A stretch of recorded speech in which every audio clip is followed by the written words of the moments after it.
مشرق وسطی میں جاری کشیدگی کے درمیان ایک اہم اور غیر متوقع موڑ سامنے آیا ہے۔ امریکی صدر ڈونلڈ ٹرمپ نے اعلان کیا ہے کہ ایران کے بجلی گھروں اور توانائی کے ڈھانچے پر مجوزہ فضائی حملوں کو 5 دن کے لیے مؤخر کر دیا گیا ہے۔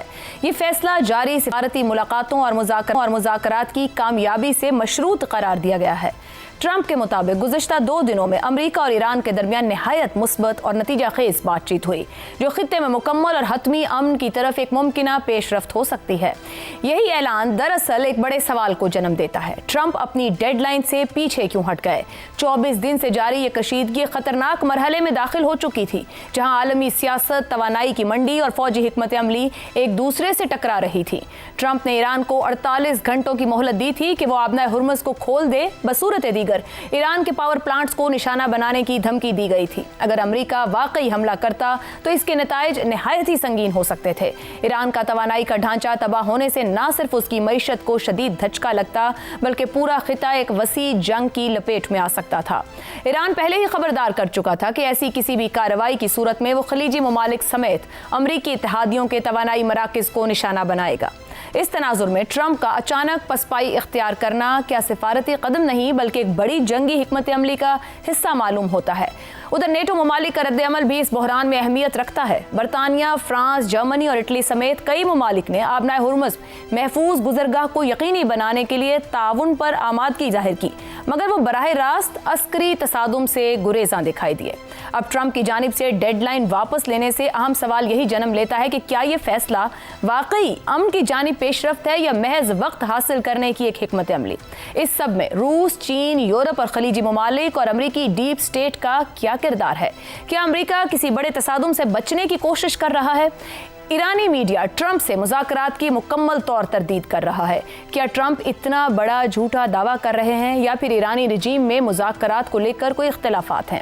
آنے والے دن اس بات کا تعین کریں گے کہ آیا یہ سفارتی وقفہ ایک بڑے امن کا پیش خیمہ بنتا ہے یا ایک اور شدید تصادم کی تیاری۔ فی الحال دنیا کی نظریں ایک بار پھر اسی ڈیڈ لائن پر جمی ہوئی ہیں، جو اب صرف گھنٹوں نہیں بلکہ آنے والے دنوں کی صورت میں تاریخ کا رخ اسی پر پروگرام کے پہلے حصے میں گفتگو رہے گی۔ ہمارے ساتھ ہیں شہزاد چودھری، زیغم خان، رضا رومی اور عامر احمد خان صاحب۔ پروگرام کا سوال آپ سبھی کے لیے: ٹرمپ کی 48 گھنٹوں کی ڈیڈ لائن 5 دن کی مہلت میں بدل گئی، ایک خفیہ سفارتی کھیل یا جنگی حکمت عملی کا نیا مرحلہ؟ زیغم صاحب، عالمی سرمایہ داری کا ممکنہ بحران، چین، روس، خلیجی ممالک ہوں، یورپ کا سفارتی دباؤ ہو، 24 دن جو جنگ کا احوال لکھ رہے ہیں، جس طریقے سے یہ ڈیڈ لائن دی گئی، آپ کے خیال میں کیا عوامل ہیں؟ امریکی ڈیپ سٹیٹ ہے، اسٹریٹ کا دباؤ ہے، دنیا کی معیشت ہے، کس باعث یہ 48 گھنٹے جو ختم ہونے میں چند گھنٹے تھے وہ 5 دنوں میں تبدیل ہوئے ہیں؟ دیکھیے عائشہ، ٹرمپ کی یہ دھمکی کوئی معمولی دھمکی نہیں تھی۔ یہ دنیا کی ایک بہت بڑی تباہی کا پیش خیمہ ہو سکتی تھی، ایک ایسی تباہی جو دوسری جنگ عظیم کے بعد سے دنیا نے نہیں دیکھی۔ آپ اس وقت دیکھیے کہ امریکہ اور اسرائیل کہاں پر آ کر پھنس گئے ہیں۔ نہ اب ان کے پاس آگے کا راستہ آسان ہے اور نہ پیچھے ہٹنا آسان ہے، اور داؤ پر پوری دنیا لگی ہوئی ہے۔ اب بظاہر وہ بڑی شان و شوکت سے آئے اور ایسے لگا کہ وہ بڑے کامیاب ہو رہے ہیں۔ انہوں نے ایران کی جو ٹاپ لیڈرشپ تھی اس کا صفایا کر کے رکھ دیا، اور ان کا خیال تھا کہ اب رجیم گر جائے گی، ایران ویسے ہی ہوگا جیسے کہ وینزویلا ہے۔ لیکن ایران وینزویلا ثابت نہیں ہوا۔ ایران نے اپنے آپ کو اس وقت کے لیے سال ہا سال سے تیار کیا ہوا تھا۔ لیڈرشپ بدلی اور لیڈرشپ ان لوگوں کے ہاتھوں میں چلی گئی جو پچھلے لیڈر سے کہیں زیادہ سخت تھے، بہت زیادہ سخت۔ یعنی کیا ملا اس لیڈرشپ کو بھیج کے جن سے بات کرنا آسان تھا، اور ایسی لیڈرشپ کو لا کے جو کہیں زیادہ سخت ہیں۔ دیکھیں اس وقت ایران میں ایک نعرہ گونج رہا ہے: دست خدا عیان شد، خمینائی جوان شد، کہ اللہ تعالیٰ کا ہاتھ ظاہر ہو گیا اور خمینائی جوان ہو گیا۔ یہ ہے آئرنی کہ جو 86 سال کا خمینائی تھا، بم مار کے اس کی جگہ 58 سال کا خمینائی یہ لوگ لے آئے۔ اسی طرح آپ دوسرے لیڈرشپ کو دیکھیے۔ مثال کے طور پہ سپاہی پاسداران کے سربراہ جو احمد واحدی ہیں، یہ پچھلے سربراہوں سے کہیں زیادہ سخت ہیں۔ اب امریکہ کے پاس 2 راستے تھے۔ یا آپ کہہ لیجیے کہ ابھی بھی دو راستے ہیں. ایک تو یہ ہے کہ وہ اس دھمکی پر عمل کرے, جس کا مطلب یہ ہے کہ جو بہت مشہور آج کل پروفیسر صاحب بہت مشہور ہیں اسٹریٹجک سٹڈیز کے پوری دنیا میں ان پر گفتگو ہوتی ہے, رابرٹ پیپ. جو رابرٹ پیپ یہ کہہ رہے ہیں نا کہ ایسکیلیشن لیڈر کا تیسرا اور خطرناک ترین مرحلہ یہاں سے شروع ہونا تھا کل. ایک نئی اور خطرناک جنگ کا آغاز ہونا تھا جو پھر رک نہیں سکتی تھی, جو پھر سال ہر سال چل سکتی تھی. اور تمام معیشت دان اور خود انٹرنیشنل انرجی ایجنسی کے سربراہ کہہ رہے ہیں کہ توانائی کا وہ بحران آنے والا ہے جو انسانی تاریخ نے کبھی نہیں دیکھا. اور جب توانائی کا بحران آتا ہے تو پوری کی پوری معیشت ڈوبتی ہے. تو اس دھمکی کے بعد اگر امریکہ ایران کا انرجی سٹرکچر کو تباہ کرتا تو اس کے بعد پورے گلف کا انرجی سٹرکچر چلا جاتا, اور گلف کے یہ چھوٹے چھوٹے ملک تو پھر رہنے کے قابل بھی نہ رہتے. اور جہاں سے دنیا کی 20% انرجی آتی ہے, اور صرف انرجی نہیں آتی, دنیا کی معیشت میں اس جگہ نے اتنی اہمیت اختیار کر لی ہے کہ اس کی اس طرح سے تباہی اور 20% انرجی کا سال ہر سال کے لیے دستیاب نہ ہونا, اس کے بعد معیشت کی جو بربادی ہے وہ یقین. زیغم صاحب خطہ کلامی کی معذرت, یہ تو سمجھ آ رہی ہے کہ جو ٹرمپ نے دھمکی دی یا ڈیڈ لائن دی وہ بنا سوچے سمجھے دی, آپ کی گفتگو یہ بتا رہی ہے. مگر یہ جو 5 دن آگے گئے ہیں یہ سوچ سمجھ کر طے کیا گیا ہے؟ واقعی کوئی مذاکرات ہو رہے ہیں ایران کی جانب سے؟ ابھی تک تو تردیدی بیانات آ رہے ہیں, یا پھر ٹائم بائی کیا گیا ہے؟ یہ بھی ایک کامنٹ سامنے آ رہا ہے. دیکھیں میں یہ تو نہیں کہوں گا کہ سوچے سمجھے بغیر دی, کیونکہ ٹرمپ سوچ سمجھ کے بات کرتے ہیں, لیکن اکثر ویسی بات کرتے ہیں جو عمل کرنا ان کا مقصد نہیں ہوتا. دھوکہ دینا, بلف کرنا ان کا مقصد ہوتا ہے. ابھی ہمیں معلوم نہیں کہ جب انہوں نے دھمکی دی تھی تو وہ واقعی اس پر عمل درآمد کرنا چاہتے تھے یا بلف کرنا چاہتے تھے. ٹھیک ہو گیا. تو ابھی تو یہی ظاہر ہو گیا کہ وہ بلف کر رہے تھے, کم از کم کل وہ یہ کام نہیں کرنا چاہتے تھے. درست. تو یہ تو ظاہر ہو گیا. لیکن اب یہ جو اگلا وقت ہے, مسئلہ یہ ہے کہ پیچھے ہٹنا بھی آسان نہیں ہے امریکہ کے لیے. بالکل. کیونکہ اب وہ وقت نہیں ہے کہ امریکہ جو ہے وہ وکٹری ڈکلیئر کرے اور گھر چلا جائے, کیونکہ جب تک ایران کے ساتھ مصالحت نہیں ہوگی, جس کو وہ مکمل مصالحت کہہ رہا ہے, اور اپنی شرائط کے ساتھ بیٹھے جو خود ٹرمپ نے دہرائے ہیں وہ ایران کے, وہ ایران ہی کے الفاظ ہیں جو انہوں نے دہرائے ہیں, اور وہ اس بات کے عکاس ہیں کہ وہ اس بات پہ تیار ہیں کہ ایران جس طرح کی مصالحت چاہتا ہے اس پر بات کی جائے, ورنہ اس کے بغیر پیچھے نہیں ہٹ سکتے. اور یہ بڑا ایک ہیوملیشن ہے. تو اس کا مطلب یہ ہے کہ آف ریمپس اس وقت ایران کو بھی دینا چاہیے, کیونکہ جاتی ہے تو سب سے زیادہ تباہی خود مسلم دنیا کی ہوگی. ٹھیک ہو گیا. میرے خیال میں یہ ایسا موقع ہے جب تھوڑی فیس سیونگ ایران کو بھی ان کو دینا چاہیے, اور ہمیں اب اس جنگ کے خاتمے کی طرف جانا چاہیے. درست ہو گیا. شہزاد چودھری صاحب, ٹرمپ پیچھے ہٹے ہیں, گھنٹوں سے دنوں میں چلے گئے ہیں, اور مذاکرات اور پروڈکٹیوٹی کی بات کر رہے ہیں کہ بات چیت آگے بڑھ رہی ہے تو شاید وہ اس کے کلوئر کی طرف بھی جائیں, مگر ایرانی میڈیا تردید کر رہا ہے کسی بھی طرح کے مذاکرات کی, ڈائریکٹلی اور انڈائریکٹلی.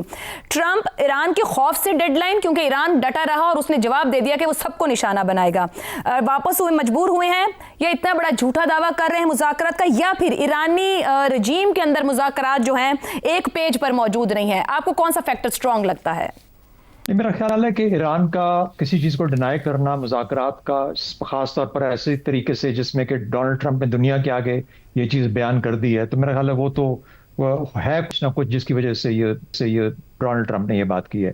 ورنہ اتنا بڑا دعویٰ کرنا, اور جب اس قسم کا معاملہ چل رہا ہو جنگ کا, اور خاص طور پر ایران بھی اس سچویشن میں ہو جہاں پہ وہ ڈینائی بھی کر سکتا ہے, تو میرا خیال ہے کہ ڈینائل ایران کا کوئی اتنا معنی نہیں رکھتا. ضرور کچھ نہ کچھ پس پردہ اس قسم کے تعلقات, کوئی نہ کوئی بات چیت جاری ہے جو کہ کسی حل کی طرف لے جا سکتی ہے, پاسبلٹی ہے. تو میں اس کو زیادہ اہمیت نہیں دیتا. جو کر رہا ہوتا ہے مذاکرات, مثال کے طور پہ ایران, کیونکہ دیکھیے ریٹرک کہاں تک چلا گیا تھا, چاہے وہ ٹرمپ کی طرف سے تھا چاہے ایران کی طرف سے تھا. آپ دیکھیں تو صحیح نا, ابھی جو محاورہ بولا انہوں نے زیغم صاحب نے, وہ کیا آپ کو دکھاتا ہے کہ اللہ تعالیٰ نے اپنا جو ان کی جو اللہ کے کا دیا ہوا ہے, یہ جو نیا آپ کے پاس خامنہ ای آیا. تو یعنی جب آپ اس قسم کی گفتگو کرتے ہیں تو پھر پیچھے ہٹنے کا تو عمل ختم ہو جاتا ہے. تو بہرحال اس کو میں زیادہ نہیں سمجھتا. دیکھیے, ابنۂ ہرمز ٹرمپ کا سب سے بڑا امتحان تھا. وہ خرگ آئلینڈ پہ قبضہ بھی کر لے, وہ 2 اور جزیروں پہ قبضہ بھی کر لے, وہاں پہ دکھا بھی دے دنیا کو کہ دیکھو میں نے فورسز اتار دی. جب تک ہرمز نہیں کھلے گا اس وقت تک ٹرمپ کو وکٹری, اب وکٹری ڈیفائن ہونے جا رہی ہے, ہو چکی ہے ٹرمپ کے لیے.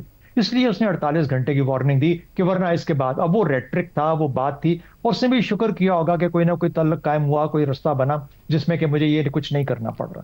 کیا وجہ ہے کہ کیوں نہیں کرنا پڑ رہا؟ ایران کے ساتھ جو ہونا تھا، توانائی کے جو اس کے جو اہداف ہیں، یا for that matter power plants جو ہیں، اگر وہ ادھر کا ہوتا ہے تو پورے کے پورے گلف کا ہوتا ہے.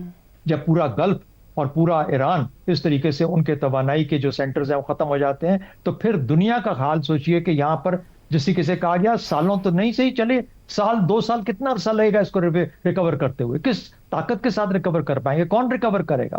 وہ تو جو ان کے اندر جو کیپیسٹی تھی اپنی، وہ تو جنگ کے اندر لگا چکے ہیں. تو اس لیے ایک اتنا بڑا حصہ دنیا کی توانائی کا آپ کے پول میں سے، آپ کے ایسٹس میں سے نکل جاتا ہے، تو ظاہر ہے کہ پھر جو حالات ہونے تھے دنیا کے، وہ تو ہمارے سامنے کم از کم پاکستان کے اندر ایک ہلکا سا آپ کو اس کی شکل نظر آ رہی ہے. بہرحال اس کو چھوڑتے ہیں. ایک اور چیز دیکھنی چاہیے، انہوں نے صرف پاور پلانٹس اور انرجی کے جو منصوبے ہیں ان کا ذکر کیا ہے. انہوں نے میزائلز، ڈرونز اور فار دیٹ میٹر نیوکلیئر، اس کا ذکر نہیں ہے کہ وہاں پہ حملے بند ہوں گے. بالکل دیکھنا اگلے چند دنوں میں یہ ہے کہ اس کے اندر کیا جو شدت ہے ان حملوں کی، وہ بھی کم ہوتی ہے، ان پہ بھی بند کیا جاتا ہے یا نہیں بند ہوتے. اور اگر نہیں بند ہوتے تو اس کا مطلب یہ ہے کہ ٹھیک ہے اس حد تک تو انہوں نے روک لیا، لیکن یہ معاملہ ابھی بھی چل رہا ہے. پھر اس کے بعد ایران کا کیا رویہ ہوگا اگر اس قسم کی شدت میں کمی آتی ہے؟ کیا ایران بھی اپنی شدت میں کمی لے کے آتا ہے؟